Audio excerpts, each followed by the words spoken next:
पांडवों के गुणों की जितनी भी प्रशंसा की जाए वो कम है। सभी पांडव महान योद्धा और उच्च चरित्र वाले व्यक्ति थे। साथ ही सभी में कोई न कोई विशेष गुण अवश्य था। युधिष्ठिर धर्मराज थे। वे धर्म के विरुद्ध कोई कार्य नहीं करते थे। भीम उस युग के सर्वाधिक बलशाली व्यक्ति थे।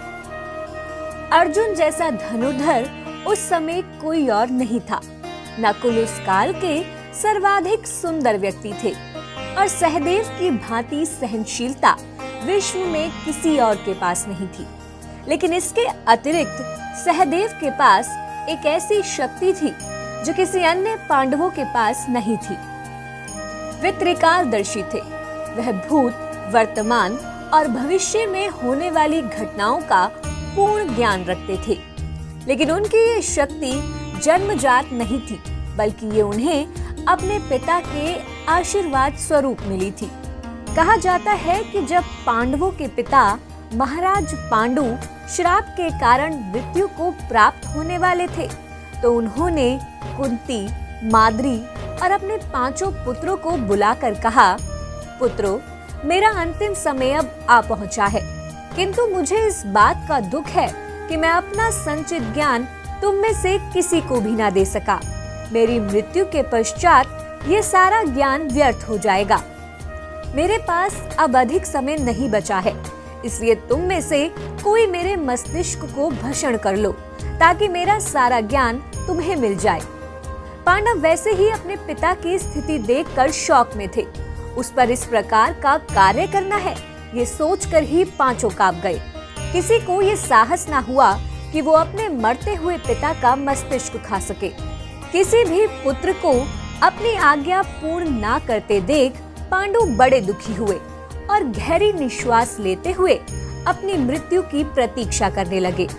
अपने पिता को उनके अंत समय में इस प्रकार दुखी देखकर अंततः सहदेव इस भीषण कृत्य को करने के लिए आगे आए। उन्होंने पांडु के सिर के 3 हिस्से किए।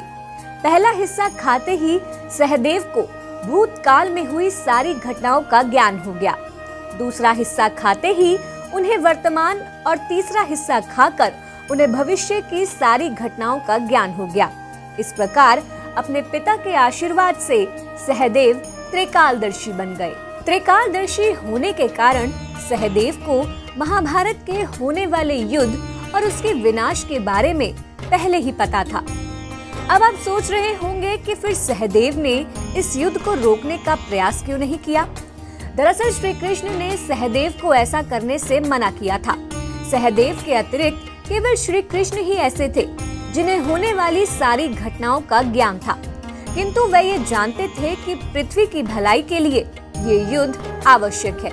यही कारण था कि उन्होंने सहदेव को भी किसी को भविष्य में होने वाली घटनाओं के बारे में बताने से मना किया था, ताकि महाभारत का युद्ध होकर ही रहे। कहीं कहीं इस बात का भी वर्णन है कि श्री कृष्ण ने सहदेव को ये श्राप दिया था कि अगर उसने भविष्य में होने वाली किसी भी घटना के विषय में किसी को भी कुछ बताया तो उनकी मृत्यु हो जाएगी। इसी कारण सहदेव ने होने वाले युद्ध के विषय में किसी को नहीं बताया, क्योंकि वह भी ये जान चुके थे कि ये युद्ध कितना आवश्यक है। हालांकि सहदेव ने अपने ज्ञान का समय समय पर उपयोग किया, लेकिन ये उनके लिए अंत समय में नुकसानदेह भी हुआ और सशरीर स्वर्ग जाते हुए वे पहाड़ी पर चढ़ने के दौरान गिर गए। तभी धर्मराज युधिष्ठिर ने कहा, सहदेव की मृत्यु उनके ज्ञान के अहंकार के चलते हुई है। वे खुद को तीनों लोक का सबसे ज्ञानी समझते थे।